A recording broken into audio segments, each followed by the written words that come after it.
Okay, I see a stable number, so let's begin. So good day, everyone, and welcome to this new edition of XBRL Direction webinars. My name is Catalina Ibanez Gutierrez. I am the chair of the Implementation Awareness Task Force Working Group for XBRL International. I am a senior XBRL consultant and XBRL expert at LookAnet. The topic of our webinar from today is XBRL reporting packages. We will cover their purposes, structure, and the best practices for effective implementation and why this topic, reporting packages, matter. It is our privilege to host a prominent expert in the field. Today with us is Paul Warrant, Technical Director of XBRL International. So thank you very much, Paul, for joining us today. And our moderator of the webinar today will be Thomas Berding, member of the Implementation Awareness Task Force, chair of XBRL Europe, and manager director of BMA. So if you have any questions, please use the FAQ option that you find in the webinar. And at the end of the webinar, we will take time to answer those. So Paul, the stage is yours. Great, thank you very much, Catalina, and welcome everybody. So I'd like to go through a brief presentation explaining report packages, what they are, and why we have them. And the answer to the first question of why we have report packages is actually fairly simple. XBRL reports, and in particular inline XBRL reports, are usually made up of more than one file. I mean, today's webinar I'll focus mostly on inline XBRL reports, but this also applies to other formats of XBRL report. But in the case of inline XBRL, you'll typically have the report itself, which is an HTML or .xhtml file. It'll typically have an extension taxonomy, which is a bunch of XSD and XML files. And the inline XBRL report itself is typically associated with some images, style sheets, and fonts and other files that support the appearance of the document. So if you're publishing an inline XBRL report or submitting an inline XBRL report to a regulator, simply sending the .xhtml file is not enough. So what we have is report packages which provide a way of capturing all of those files into a single file. Prior to report packages, consuming XBRL reports was very cumbersome. If you've, certainly in the past, I've tried to use SEC reports, and in order to open those in an XBRL tool, you have to separately download the report itself and its accompanying extension taxonomy, and then you have to save them on your disk in the right locations in order to be able to open the report in an XBRL or inline XBRL tool. And that process is very cumbersome. It's very easy to get wrong and end up with a report that you simply can't open. So the idea with report packages is to combine all of those files that you need in order to consume an XBRL report and put them into a single file with a particular structure, and have a file that then just opens in tools that support that format. So report packages give us a standard format, and it gives us a single file so that when you submit your report to a regulator, you've then got a single file to submit. And for consumers of XBRL data and XBRL reports, you've got a single file for those users to download and open in their tools. The idea of report packages has actually been around for a while. It was based on the taxonomy package specification, which has been around for even longer and solves a similar problem for XBRL taxonomies, which is that they are also made up of lots of files. And it was originally developed in 2018 as a working group note. And a working group note is an informal document that's issued by one of our technical working groups. It's not a formal specification, but nonetheless, it did gain widespread adoption, and indeed the ECEF project adopted the format in its informal specification status for reports made under the ECEF program. And the files in a report package under the working group note are simply a zip file in a particular format, and it uses the .zip file extension, and that's what you would have seen reported under ECEF and indeed under other systems prior to the current version. So the initial filings to ECEF are all zip files with a .zip extension, and that was the original version. But having filing based on an informal document rather than a formal specification is not ideal. So we developed Report Packages 1.0, and that is a formal specification. That means it's goes through our full XBRL International standardization process. It means there's a conformance suite that can be used to test tools' conformance with the specification. And it goes through multiple rounds of public review before it finally gets released as a recommendation, which happened in 2023, which means it's now a stable, fully tested, formal specification. Excuse me. And for the most part, Report Packages 1.0 is simply a formalization of what was already in the working group note. So all of the potential areas of ambiguity in that document have been ironed out, and it's now a precise formal specification. But it did make a couple of other changes, the most notable of which was the introduction of some new file extensions. And those two new file extensions are .xbri, which is a file extension that can be used for a report package that contains a single inline XBRL report, and .xbr, which is a report package that contains a single non-inline XBRL report, and that could be the traditional XBRL 2.1 XML format, it could be XBRL CSV, it could be XBRL JSON. In today's webinar, we'll focus mostly on the first of these, the XBRI extension, and its use for inline XBRL reports. So why did we do that? Why did we introduce the new file extension? Well, this is the goal here is to encourage users to think of report packages as a black box. So previously, report packages were considered as report packages are specially structured zip files, and that special structure is important. If you don't follow the rules, then tools that support report packages won't be able to open them. So in order to avoid problems that we've seen with people creating zip files that don't quite follow the rules, or more commonly taking a report package zip file, opening it and making changes that then break the report package, we made this switch to using a dedicated file extension and to discourage people from looking at the internals of the zip file. So end users should neither know nor care what is inside the report package. It's simply a file that they submit to the regulator, or the file they download from the website and open it in XBRL tools. So that was why we adopted the file extension. As an example of this, we at XBRL International maintain filings.xbrl.org, which is a public repository of XBRL filings. We've currently got over 11,000 ECEF filings, which we've collected from the OAMs. But actually, there are many filings that are missing, and a lot of them are missing because the report packages that they were submitted in were invalid. They don't follow the specifications, and therefore they don't open in XBRL tools. And a lot of this was down to people making changes that they thought were harmless to the contents of the zip file, and that might be making small changes to the directory structure or adding additional files where they weren't allowed. And doing so invalidates them and means they won't open in tools. So a lot of the motivation behind doing Report Packages 1.0 and introducing these dedicated file extensions is to avoid that problem and to discourage people accidentally editing and breaking the zip files. Now, if you're thinking this approach of taking a zip file and giving it a strange file extension is a bit odd, actually, it's very common.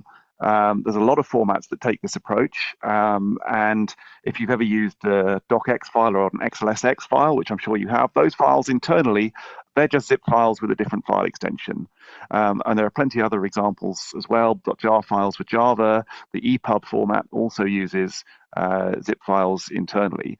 And most users have no idea that these file formats are zip files internally, and they shouldn't need to. It's just an implementation detail that they happen to be zip files internally.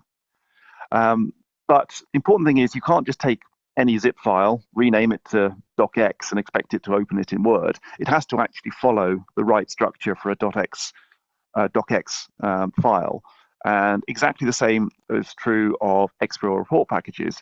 The file structure within the XBRL report package has to be correct, otherwise it won't open in XBRL tools. And part of the goal behind this change and this idea of black box report packages, that is packages that people don't know or worry about the internals of, is to get a change in thinking of having a report package being something that contains an XBRL report to something that is an XBRL report. When you submit an XBRL report to a regulator, the report package is what you submit. That is your XBRL report. So this becomes the standard way in which XBRL reports are distributed and exchanged. So another aspect that I'd like to quickly touch on about report packages is their application to digital signatures. Digital signatures are a logical extension of digital reporting. If you're reporting in a digital format, it makes sense to sign them using digital signatures. This is something that we've been aware of and have been developing in XBRL International for some time. We have a digital signatures in XBRL working group that is creating a specification that standardizes how you can apply digital signatures to XBRL reports. But one challenge you always have when adding a digital signature to any document is that once you've signed the document, any change to the document will invalidate the signature. That's good. That's a feature of digital signatures. But you've then got a question of where do you place the digital signature? Because if you take your digital signature and put it in the report that you've just signed, it invalidates the signature because you've just modified the document. And there are various approaches that you can take to get around this problem. And one of those is to use a container. And actually, report packages give us exactly what we need in order to support digital signatures in that manner, because we can use a digital signature to sign all the files in a report package, and then we can just drop the digital signature in as an additional file within that report package, and that won't invalidate the signature. So the report packages actually give us the ideal vehicle for applying digital signatures to XBRL reports, and indeed the draft digital signatures specification makes heavy use of report packages. So the people are currently transitioning to report packages 1.0. The ESEF filing rules have proposed, indeed state that you should use the new specification, and people are encouraged to adopt the recommended .xbri extension for inline XBRL. And there's a number of reasons why this should be done. The most obvious, of course, is consistency. It makes XBRL a lot easier to deal with if everyone is using it in the same way. The other reason that I've already talked about is significantly reduced risk of packages being edited and broken.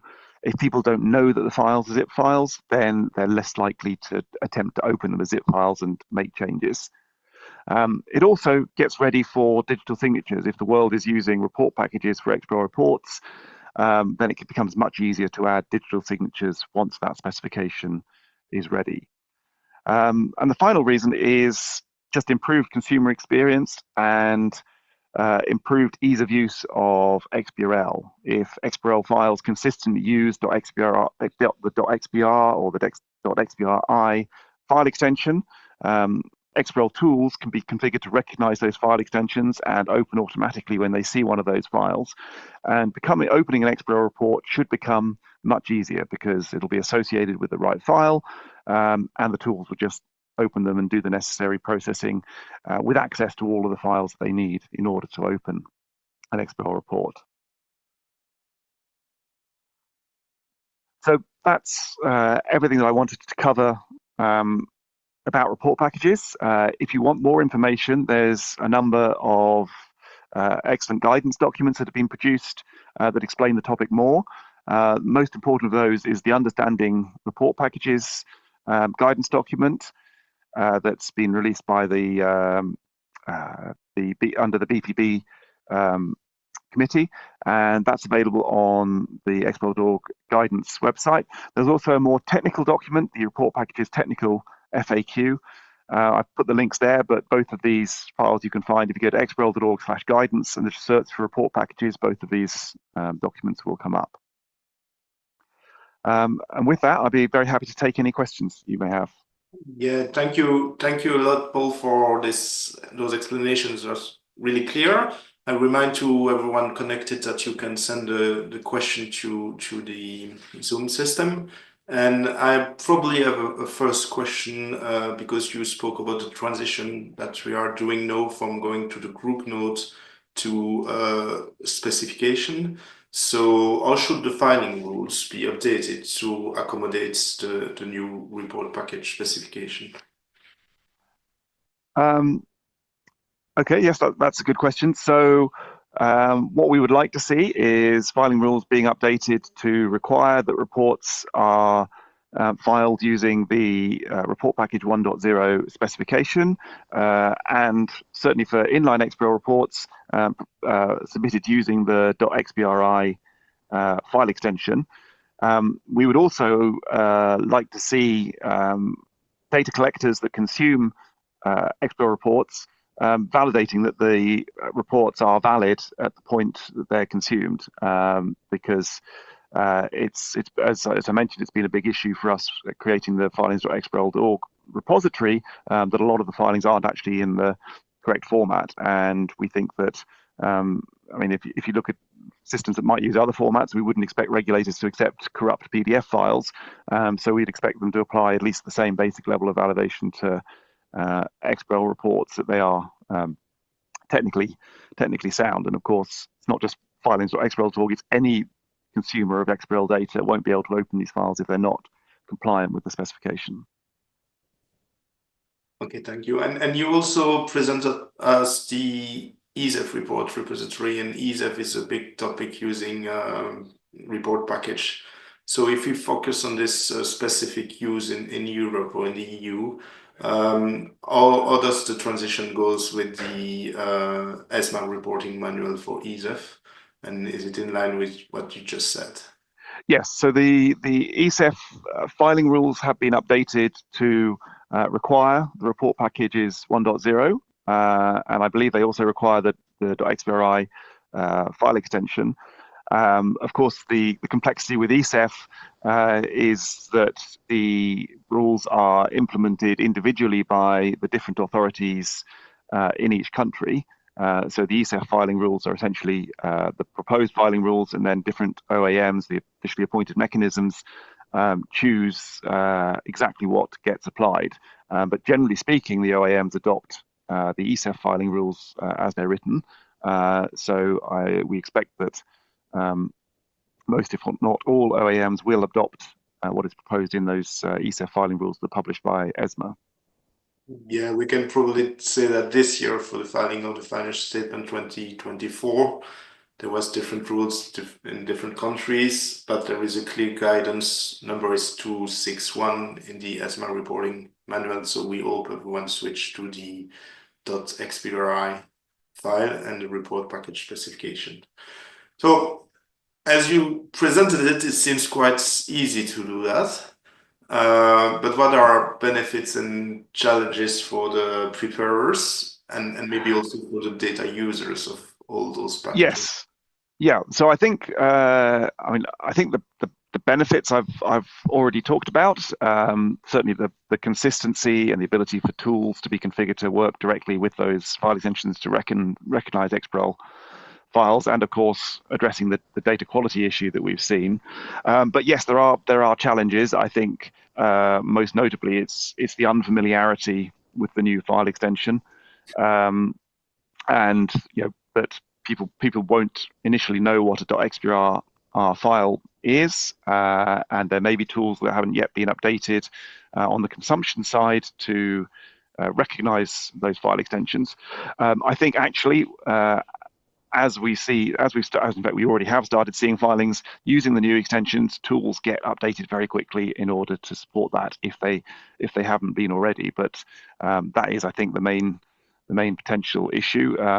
Obviously, it makes it harder for people to open up the report packages and look at what's inside them, but actually I see that as a benefit, and I think that shouldn't be an issue, because people should be taking the report packages that are produced by their products and reviewing them in that format, and then submitting them without doing any further work with them.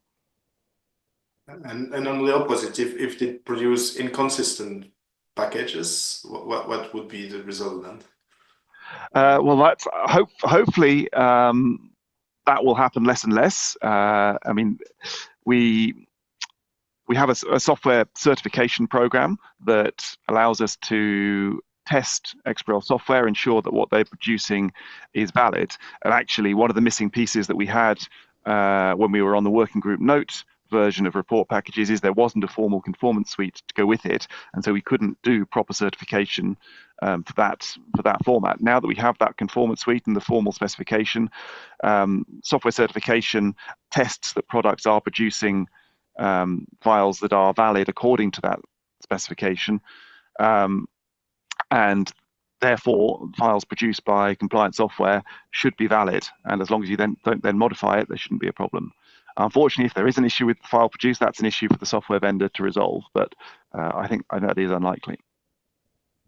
Okay, it should become much less likely now that we have certification. Indeed. So I have two questions, general question. One is why report need to be, does all the report needs to be reported using the report package, any XBRL report? So whether they need to, I mean, I think the vast majority of places that are using XBRL in any format, the filings consist of more than one file. Even if you don't have an extension taxonomy, an inline XBRL report will typically be accompanied by other resources like images or fonts or style sheets. If you're reporting in XBRL CSV, that is inherently a multi-file format. We know that the European Banking Authority has adopted XBRL CSV for some reports. That's an inherently multi-file report, so report packages there make sense and are probably more essential there than anywhere else. So I would probably say yes, report packages should be used universally just for consistency. I think even if you do have a single file reporting system, switching to report packages makes sense for consistency, and also will give advantages when you come to apply digital signatures in the future. Perfect. So it's really important topic, even if it seems just to be packaging and not the Yes. main topic, which is the report itself. I have another question, because you spoke about signature and digital signature, and I had a question about the D6 candidate recommendation. Does it, or is it come, or is it included, or do you have information on how digital signature could be included to go a bit further to your initial presentation? Yes. So as I mentioned, this is something the Digital Signature Working Group is actively working on. The idea behind digital signatures is not to develop a new standard for digital signatures. There's a lot of technology already out there. So the working group is essentially standardizing how you apply those existing standards onto the particular problems and challenges of XBRL. Indeed, there's certain digital signature technology that is legally mandated, particularly in the EU. So we need to support that. So it's just a question of how best that is applied to inline XBRL reports and other XBRL reports. And a large part of it is standardizing actually how you use the report package structure to place the digital signatures in the file. So a lot of the spec is about this is the location in which you can place digital signatures, and this is how we ensure that all of the files within the report package get signed. But actually, one of the particular complexities that we face with signing XBRL is the need for multiple signatures. So, for example, a typical financial report will be signed by the company board. The financial report itself will get signed by the board, but there'll also be an auditor's report that is signed separately by the auditors. And this is something we need to support in digital signatures. Actually, a large part of the complexity of that standard comes from the need to support those additional signatures and capture the fact that actually different signatures may be signing different parts of the report. So the auditor signatures typically does only relate to the audit report, although actually it needs to ideally constrain further edits to the main report, because you don't want to be in a situation where the auditors have signed their report and then parts of the financial report can then be changed. The auditors will want to have a mechanism you want to be able to prove that the report is in the state that it was in when the auditors reviewed it. And actually, applying digital signatures in this way gives us some much stronger guarantees about the signatures on a report. If you, prior to the application of digital signatures, if you've got a report and there are problems with it, you immediately have questions: is it in the same state that it was when the auditors looked at it? And today, without digital signatures, that's actually not easy to prove. Whereas with digital signatures, you can get an instant, immediate answer to that. Yeah, so it's a full complexity for the digital signature, but also a full complexity for the process to produce the report that we see there. Yes. So I just check if we have no last question from the audience. I don't think so. It's just last minute if you want to ask a question. Otherwise, I have a more lighter question, but because I'm doing a lot of contact with issuers that are not technical experts in XBRL, they're always so surprised why the reporting package is called XBRI and not XBRL. And sometimes they don't even see the difference between the I and the L because it's really close. So just to close this that is a very good question. And I don't actually know the answer of why we didn't go with .ixbrl as the extension for these files. We went round quite a loop of trying out different extensions, and there were various extensions involved the letter P for a package, but actually, as we said, we want to get away from thinking of these things as packages and just make them the XBRL report. So I think we ended up with .xbr as an XBRL report. And then after some more discussion, we decided we wanted to differentiate inline XBRL reports from other reports because we think you consume them differently. So we then said, we'll just pop an I on the end of the .xbr. And then, so we end up with .xbr and .xbri. And then some years, in fact, it was, I think, a year or so after we finalized the specification, someone's asked exactly that question and said, why didn't you call it .ixbrl? And I don't have a good answer to that. Unfortunately, our standardization process is very firm on what changes we're allowed to make to a specification after it's finalized. It's very important that our specifications are stable. So unfortunately, it's just not feasible to go back and change it now. And of course, that would create even more confusion for people trying to adopt it if we were to do that. So we're going to stick with .xbri. Yeah, and stay with the idea. It's the report, the inline digital report. And I think that's what the people we have to remember. So thank you for all those explanations. And I have no more questions from the audience so far. Thank you. So thanks again. Thank you very much, Paul and Thomas, for the presentation and for the really nice chat on this really nice topic. I think now we are aware of the relevance of this guidance, and please, for the audience, go and have a look at the guidance if you have any other questions. And thank you so much to the audience for join us today. And so see you soon in the next XBRL direction webinar. Have a nice day. Bye-bye.